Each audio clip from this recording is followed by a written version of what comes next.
شەشی حوزەیران ڕۆژی جیهانی خاوەن پێداویستە تایبەتەکانە.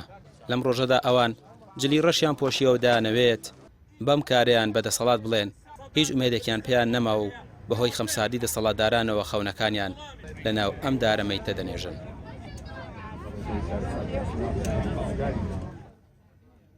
لە دوای 28 ساڵ خزمەتی کەمەندامان، لە دوای 28 ساڵ قاوەخیشکردن، هاتوو هاوارکردن، داواکاریکردن، ئەمڕۆ ئێمە خۆمان و داواکاریەکانمان و هەمووی ئەخێنەنەو ئەو تابوتەوە ئەینێژین.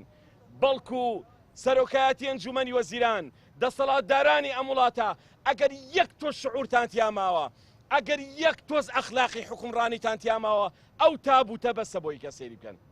ئەگەر یەک تۆستان تیا ماوە، ئەو تابوتە بەسە بۆی کە سەیری بکەن. داواکاری ئەوان ئێستا ڕووی لە بەغدایە. داوا دەکەن موچەکانیان هاوتای خاوەن پێداویستە تایبەتەکانی عێراق بکرێت، چونکە وەرگرتنی 150,000 دیناری مانگانە دەڵێن ناکرێت ناوی بندرێت موچە.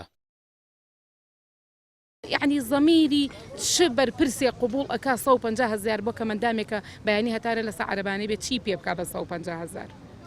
ژیانمان هیچ نییە، ژیانی کەمەندام سفرە بە تایبەتی لە ئێستادا. ئێمە ئەمڕۆ یادی ڕێکخراوەکەمانە لەبری ئەوەی کە خۆشی و لەبری ئەوەی کە حەفلە بگێڕین هاتوینەتە سەر جادە تەعزیێباری ئەگێڕین لەبەروی هیچ ژیانێکمان نییە. حکومەت هیچ ئاورێک لە کەمەندام نایەتەوە. ئەمڕۆکە ژیانی کەمەندامان زۆر لە ناڕەحەتیایە، یعنی ئەمدە لە ناڕەحەتیایە هەرچی لەسەر ژیانی کەمەندامان باسکەین پێم وایە لەوانەیە بڵم بە سەعات و 2 ساعات ناتوانین معاناتی ئەوە دەربڕڵی کەمەندام 150,000 بیا بە عیلاج، بیدا بە پێویستی و ماڵ و ناڵ، بیدا بە نەخۆشی، بیدا بە پێویستی بۆ نەخۆشی کەمەندامەکەی ئەی بۆتە زەخت بەسەر ئایلە و خێزانەکانەوە.